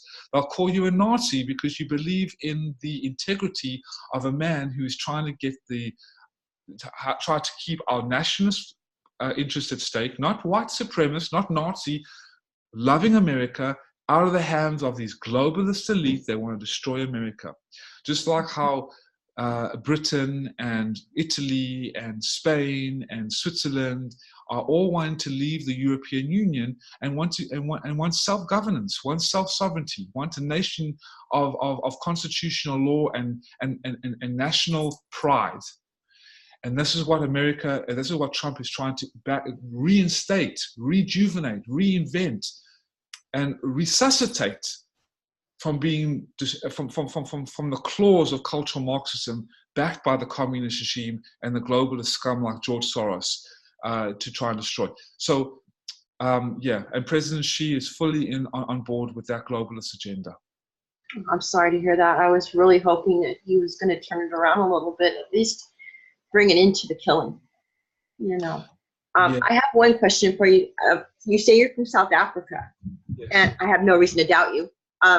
You've got obviously the accent. I was wondering, can you give us a little insight into the killings that are going on there right now? Yes, because of the cultural Marxism, it's a radical communist regime that wants to infiltrate, also destroy the country. Communism, Chinese communism, the demonic specter of communism, Chinese communism, has infiltrated into Africa and is running the dictatorships. I'm sure before I talk to you about the white genocide that is commencing in Africa, and is getting worse and worse and worse and worse. You remember the Darfur genocide with the Christians and the Muslims? Yes. Now that regime that caused that big genocide, I think it was maybe 10 years ago, Rwanda was also really bad, but this was horrendous. But specifically Darfur genocide, the Janjaweed regime that caused that evil genocide, who is still in power in Sudan, is controlled and funded by the communist regime for 8% of the oil, of the petroleum oil. And the Niger Delta, rich petroleum reserves and oil reserves. You have the gold in Zimbabwe, Robert Mugabe, who has slaughtered his people, starved his people, destroyed their country. He's a mass murderer. He has been controlled. I think he spent his 90th birthday or something like that in the communist regime's embassy. He's heavily funded. But now coming to and Kenya as well, and Mali and Chad and Nigeria, they all fall into communist to dictatorships. The failed states. Libya has been also funded by the Muslim traders, the radical jihadists, who are also funded by the communist regime. Okay, the organ harvesting of ISIS was at a lower scale. This was in the Sinai Peninsula. Also, the Libyan slave trade is going on right now. All these failed states. So a lot of people are rushing into South Africa to try and get asylum. Anyway, the white genocide has been going on and commenced at the hands of the communist ANC, which has the cultural Marxists, the Maoists and the Marxists that received that evil indoctrination from communist China, just like in Cambodia, in the Khmer Rouge, who wiped out 4 to 10 million Cambodians. The entire intellectual class gone. I just went to Cambodia about maybe 5 months ago. I was in the killing fields where 20,000 people, including babies, were just beaten, killed, thrown into ditches and covered over. This was all cultural Marxism, the cultural Marxist dictatorship of communist China. There is a white genocide. The farmers have been brutally murdered. Lawrence Southern, a conservative journalist, also wrote. She did a documentary, a good documentary called Farmland, or Farmlands. It's a good documentary. But yes, this is all based on communist infiltration, a reign of terror that has wiped out and killed millions of innocent people. Fascism and Nazism cannot compare to the reign of terror of the spectre of communism. And there is a really good documentary called The 9 Commentaries. Can you still see the screen? Is this yes. I will give you a website. This is what I love, because visual is very important for people if they can see this, because this is a plethora of information, a wealth of information, and I really hope people will, especially the skeptics, the real diehard skeptics, and very logical people that they don't want the woo-woo ideology, they don't want all this nonsense, they just want to know the facts. I'm here for the facts. Don't waste my time, Mitch, with nothing else but the facts, please. Otherwise, I call BS on you. So I'm giving you everything, ladies and gentlemen, what I would like you to share, to see. And this is a book that has inspired over 300 million people to quit the Chinese Communist Party. Now, they can't just outright quit, because there's no democracy in China. There's no republic in China. There's no checks and balances in China. What this quitting means is completely withdraw all and everything from the communist regime, disown it in their own way, signing. It's basically a signage, it's a revolt against the communist regime. And this has been going on as well. Massive riots have been going on in China, a huge revolution, but not a communist revolution, but a free revolution is going on in China as well, because people hate the communist regime. There was a time in Chinese society where you wouldn't dare, no matter where you were, you wouldn't dare say anything about the communist regime in fear of being taken out and destroyed, your family, your friends, your whole entire life gone. But now people have the guts and the balls and the backbone to talk about it, because this is actually going on. The communist regime is on the verge of collapse, socially, politically, economically. That's why Trump can run all over them, because unlike the communist shills, Hillary Clinton, who was a communist spy to the communist regime, and Bill Clinton selling, the rapist Bill Clinton, who sold who sold the entire manufacturing base of our great nation from the GIs of World War II down the line to communist China and the NAFTA agreements in 1995. Before actually the year I came to America and we had the Olympics in 1996 in Atlanta, just sold. That's when you had all the manufacturers leaving and going to communist China for slave labor, because now the consumer market of America and Europe has been founded and created off the institutionalized slavery, and I talk about slavery system of communist China. And this book, I'm sorry, that's why Walmart has such cheap prices, because it's coming in from China. 100%. And the other businesses that are importing, even though we have tariffs, they're not enough. And we have to buy American made. And that's why, thank God for the local businesses, the local American businesses. They are booming. They must boom. They must, because this is what I was going to save our communities, save the American. I love when I see made in America, made in the USA. Made in America must come back and will come back. And that's why one of Trump's promises, he's bringing manufacturing back. He's bringing companies back. And I think that when this becomes exposed, what they are doing, what the communist regime is doing to the Falun Gong and doing to the House Christians and doing to the Uyghur Muslims, it's coming out slowly but surely, especially on your show and others. And wait until we get to more of the mainstream. The plethora of businesses will be shocked, because a normal human being will not do business with a mass murderer, would not be doing business with a child molester. You'll back out right away. So thank you, goodbye. But because this is such a hard to believe topic, and people don't read the information, as you saw the investigators, which I'll play in a minute, maybe the third part I'll play for you, just to get more of an understanding about how deep this goes. They just throw it in the trash. They don't want to be, oh, is this really going on? Is this really, really going on? Come on, guys. I thought this is going on a large scale, institutionalized. And as Ethan Gutman made the point that, the community all knew that this, or the family member was, there was something wrong. But when you knew now that he's a child molester, how do you handle it? How do you deal when Uncle Bob is a molester and you've got 5 or 6 grandchildren, and what are you going to do? And you find out he's a child molester. This is the same thing what's going to happen with China. You're not going to do business with him. You're not going to be having your children around him. So to get the message out, this good book, The 9 Commentaries on the Communist Party, it is a book that has inspired 300 million people to quit the communist regime. It's free of charge, and you can read it online at 9commentaries.com. It talks about on what the Communist Party is, the beginnings of Chinese Communist Party, the tyranny. And there is also, this is a free book, the 9 Commentaries, for the diehard skeptics and the China watchers and those who really want to become educated and inspired, because Socrates has said, learning is remembering. When you learn about what's gone on in China after the last 50 plus years in China, where millions and millions of people have been murdered, 5,000 years decimated, how the communist regime has infiltrated into the West, it will blow your mind. This is also the series that was just released by the Epoch Times, how the evil communist spectre. I will share with this as well. This is also a documentary that just came out. How the communists, it came out in May, around May. This is how the spectre of communism. This is a documentary as well at the Epoch Times. Everyone can just type in the Epoch Times, EPOCH, the Epoch Times, and go to this editorial series, a special series about how the communist regime in China has decimated not only China, but has infiltrated into the West.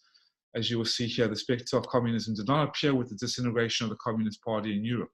It actually came into China. And yes, so people can read it online. And there are really good, it talks about how socialism is a trap, it's disguised of this communism, and how communism has also infiltrated into the West. So I would implore people to look at that as well. Looks very interesting. Yes, it is, very much so. Now, I would like to share with you another part of the investigation.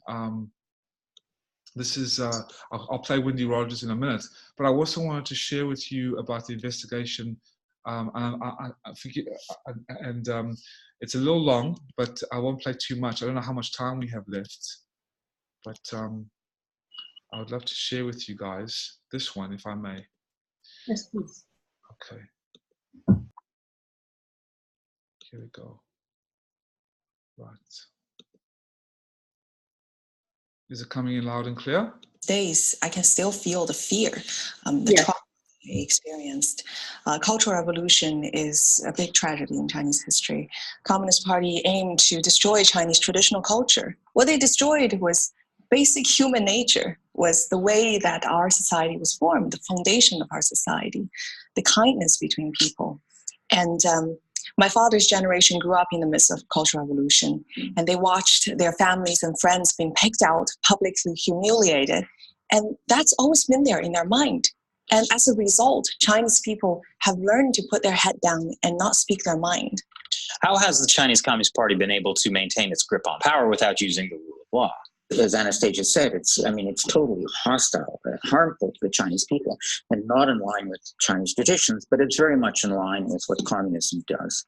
Communism, the leadership is the vanguard of the proletariat. And you can see in the Constitution of China, it's all about the leadership of the Communist Party. But this vanguard of the proletariat, it's a few people. So how are a few people going to rule a large number of people without democratic elections? And the way they do that is they create fictitious external enemies, and then they mobilize people behind this false creation of an enemy. So are you saying the party manages to maintain its power by always targeting, basically like a witch hunt, a group that is the enemy? I mean, originally it was the capitalists.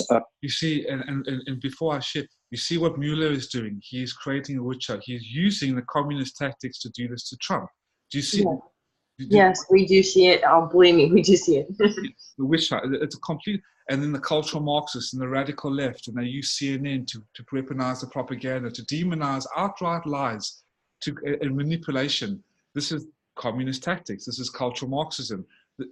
And using the word racism or Nazism, and they continually spin it in order to demonize a specific group of people: patriots, right-wingers, Christians, gun-toting patriots, redneck, yeah.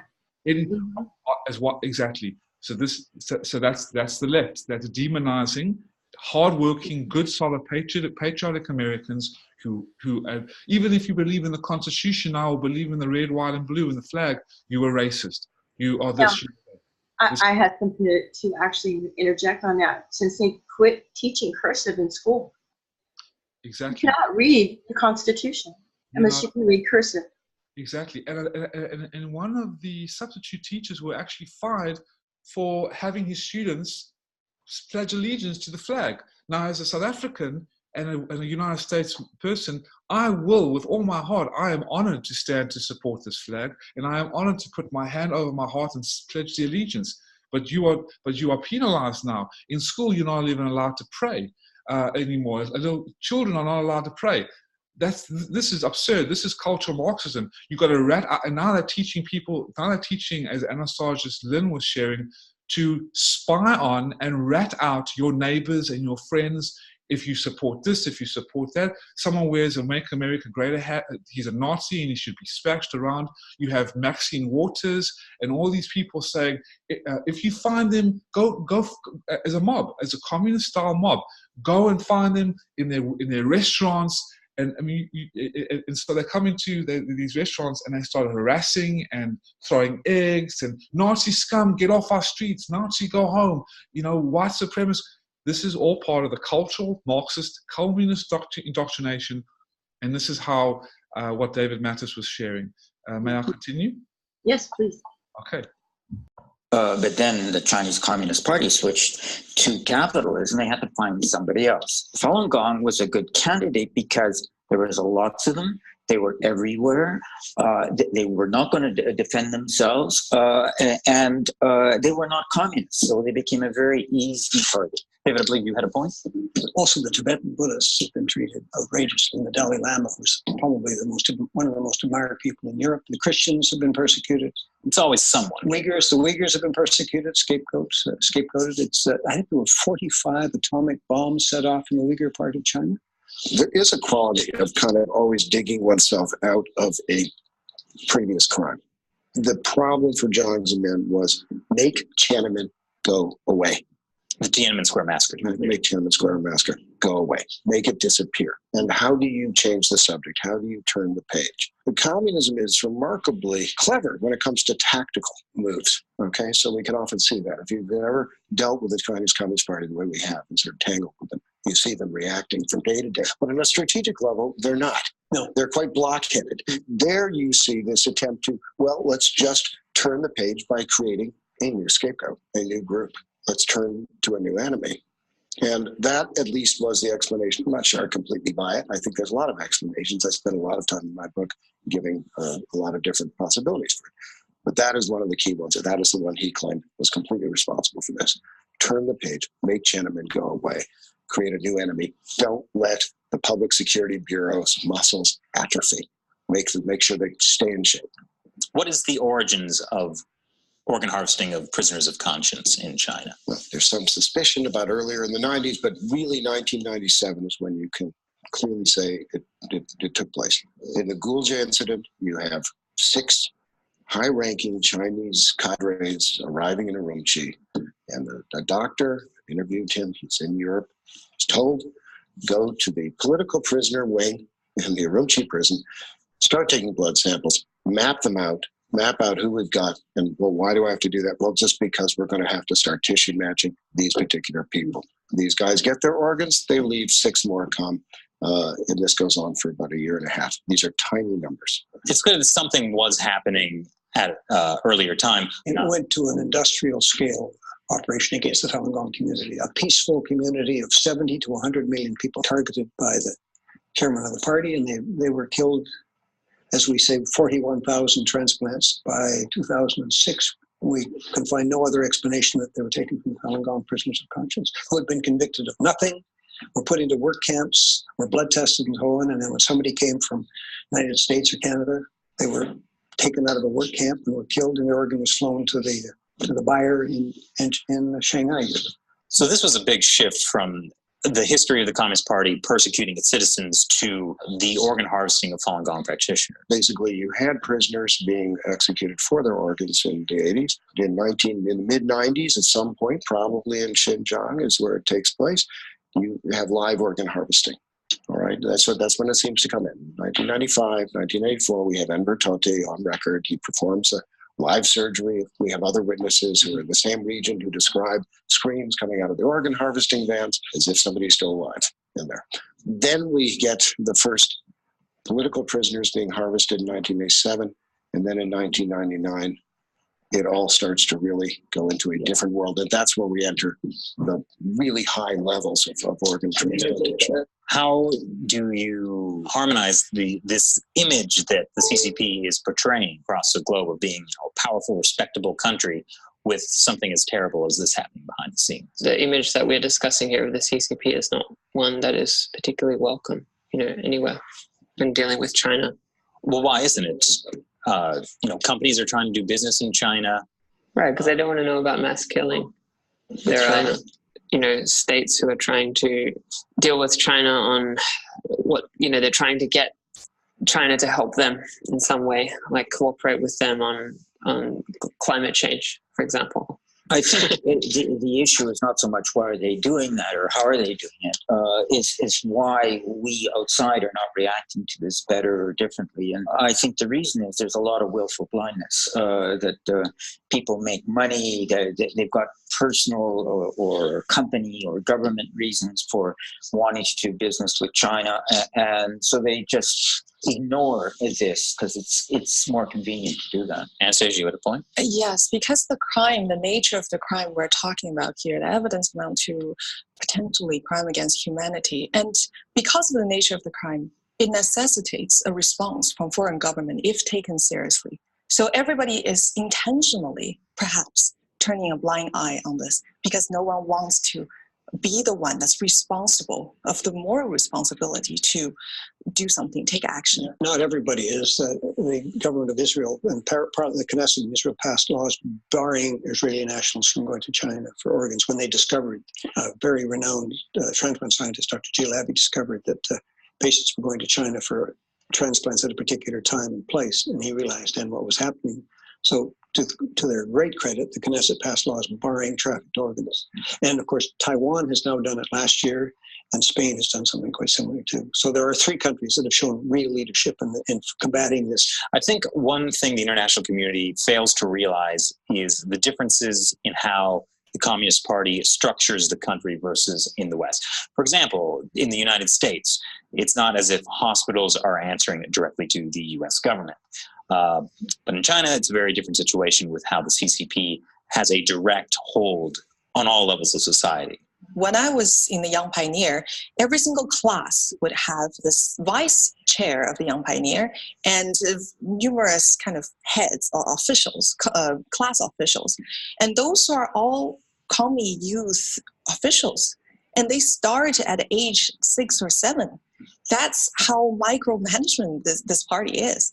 They start with the kids, and every street that they would have a street head, perhaps a middle-aged woman who wears a red band on their arm. Their job is to scrutinize on every neighbor. And this is probably unheard of in the West, but that's the pressure that Chinese people are born into. This extends very much, to the medical system. Like all these major hospitals, they have party cells. Some of them have websites, so you can see they have party meetings. They have a party secretary in these hospitals. A lot of the surgeons that we've been tracking, they double as party officials. There's one very well-known liver surgeon who's a head of an anti-cult association, specifically to attack Falun Gong. There are doctors who double as the head of a police hospital. The medical system is deeply meshed up with the party. There's also the structure, which is that for every government to function, there's a parallel party function, and the people are different, and the party functionary decides what the government functionary does, rather than the other way around. The government system is a shell or a set of puppets, and it's the party that fills the shell or controls the puppets. That's one difference with the Western system. Another is there's simply no rule of law. If somebody in the Liberal Party or the Conservative Party breaks the law, they can be prosecuted. But there's no such thing as prosecuting a Communist Party official who's doing something in a Communist Party function for breaking the law. It's the party that decides what the legal system does, not the legal system deciding whether the law is being respected. Yeah, to me, it's fairly simple. This is a surveillance society. Okay, my first book was on basically how surveillance works in China. But that does not mean that everybody is really watched all the time. Yes, there's the women with the red armbands, and there's a certain amount of that going on. But it doesn't mean their sort of electronic surveillance is necessarily taking place in everybody in China.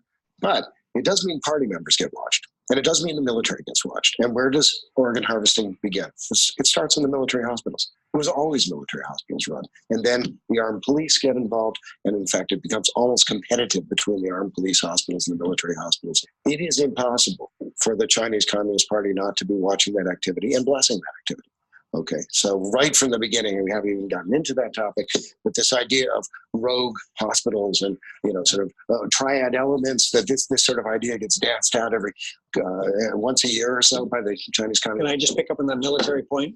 One of the cases we discussed in the book, The Bloody Harvest, is I won't say what country he went with, but he went to a #1 People's Hospital in Shanghai.